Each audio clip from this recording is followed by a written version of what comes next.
केंद्र शासनाने नुकत्याच केलेल्या VBGRG म्हणजेच विकसित भारत गॅरंटी फॉर रोजगार अँड आजीविका मिशन ग्रामीण या नवीन कायद्याच्या माध्यमातून कायद्याचे नियोजन ग्रामसभेत ठरवले जाणार आहे।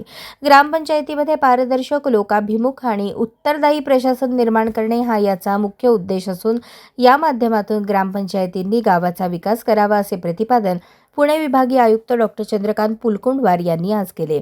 मिरज तालुक्यातील समडोळी येथे VBGRG कायद्याबाबत जनजागृतीसाठी आयोजित विशेष ग्रामसभेत ते बोलत होते। या ग्रामसभेत जिल्हा परिषद मुख्य कार्यकारी अधिकारी विशाल नरावडे, मिरज उपविभागीय अधिकारी उत्तम दिघे, उपमुख्य कार्यकारी अधिकारी ग्रामपंचायत शशिकांत शिंदे, सरपंच सुनीता हजारे, मिरज गटविकास अधिकारी ज्ञानेश्वर मडके उपस्थित होते। विभागीय आयुक्त डॉ. पुलकुंडवार म्हणाले, हा कायदा विकसित भारत ॲट 2047 या राष्ट्रीय दृष्टिकोनाशी सुसंगत असा ग्रामीण विकासाचा ढाचा निर्माण करण्यासाठी आहे।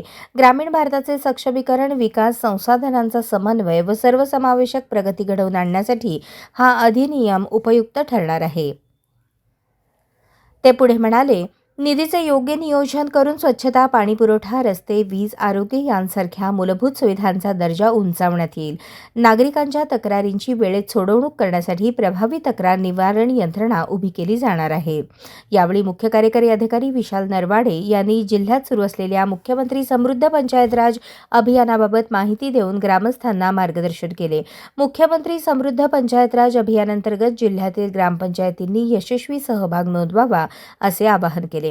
प्रास्ताविकात शशिकांत शिंदे यांनी VBGRG योजनेबाबत मार्गदर्शन केले। सरपंच सुनीता हजारे, वैभव पाटील, संजय बेले, दीपक मगदूम यांनी मनोगत व्यक्त केले। ग्रामसेवक जेऊर यांनी अभियानांतर्गत राबवण्यात येणाऱ्या उपक्रमांची माहिती दिली। यावेळी उपसरपंच क्रांती पाटील, सर्व ग्रामपंचायत सदस्य यांच्यासह शासकीय अधिकारी, कर्मचारी तसेच ग्रामस्थ मोठ्या संख्येने उपस्थित होते। अशाच नवनवीन अपडेटसाठी जनता राज्य न्यूज चॅनलला सबस्क्राईब करा, लाईक करा आणि शेअर करायला विसरू नका।